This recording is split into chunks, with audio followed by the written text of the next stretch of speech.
नमस्कार, सुस्वागतम दर्शकों। जी मैं बीएन फिर आप लोगों के साथ। इंडिया गठबंधन के घटक दलों का बीच में जिन राज्यों में समझौता हुआ है वहां जमीन पर नेताओं का बीच आपसी मतभेद कम करना और कार्यकर्ता में समन्वय बनाकर वोट ट्रांसफर कराने की चुनौती बनी हुई है। लिहाजा जमीनी स्तर पर तालमेल के लिए समन्वय समिति बनाकर काम करने और काम जो डिवाइड करना यानी कि काम बांटने और कार्यकर्ताओं को संयुक्त रूप से मोबालाइज करने पर बात चल रही है। खासतौर पर दिल्ली, यूपी और बिहार जैसे राज्यों में गठबंधन की साथी दलों को अपना वोट ट्रांसफर करवाना बड़ी चुनौती है।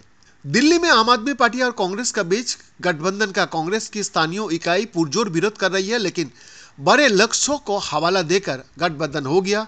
रामलीला मैदान में हुए साझा रैली में दोनों दलों के कार्यकर्ताओं के बीच साफ मैसेज भी चला गया। खासतौर पर जिस तरह से सोनिया गांधी ने सुनीता केजरीवाल से आत्मीयता दिखाई, उससे जमीनी कैडर का बीच संशय की गुंजाइश नहीं रह गया।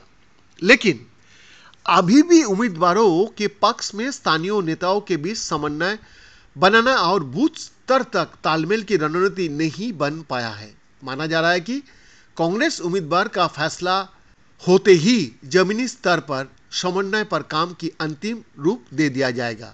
इसी तरह से बिहार में कई सीटों पर भ्रम की स्थिति के चलते समन्वय समिति की आवश्यकता महसूस किया जा रहा है। एक नेता ने कह दिया कि निचले स्तर तक भ्रम दूर करके तालमेल नहीं बना तो वोट ट्रांसफर कर पाना मुश्किल हो जाएगा।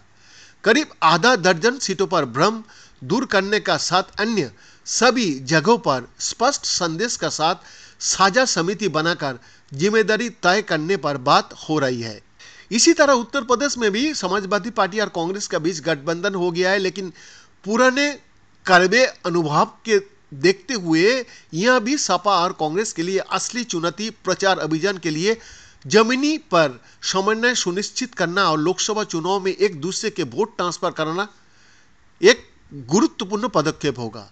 स्थानीय नेताओं लोगों का कहना है कि उन्हें अभी तक शीर्ष से कोई निर्देश नहीं मिला है कि गठबंधन जमीनी यानी जमीन पर कैसे काम करेगा। हालांकि कुछ जगह पर सपा नेताओं ने कांग्रेस का जिला कार्यालय के दौरा किया और स्थानीय स्तर पर व्यवस्था बनाने की कवायद शुरू किया है, लेकिन इसे संगठित रूप से व्यवस्थित करने की मांग की जा रही है, जिससे संयुक्त रूप से दोनों दलों के कार्यकर्ता काम कर सके।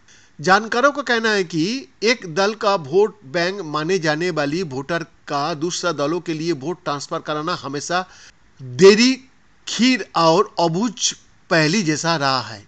नेता की विश्वसनीयता, माहौल और जमीन पर समन्वय सहित उम्मीदवारों का चयन जैसे कोई फैक्टर वोट ट्रांसफर की रणनीति में काम करता है।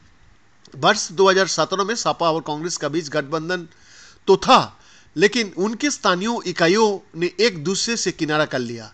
अब इस चुनौती को दूर करने और किसी भी भ्रम से बचने के लिए एक दूसरे के साथ तालमेल सुनिश्चित करने के लिए नेता एक दूसरे से मुलाकात कर रहा है। हालांकि स्थानीय नेताओं ने अभी भी कुछ भ्रम बना हुआ है। काम के बंटवारे के लेकर भ्रम का स्थिति भी है। बीएन का एक्सक्लूसिव रिपोर्ट।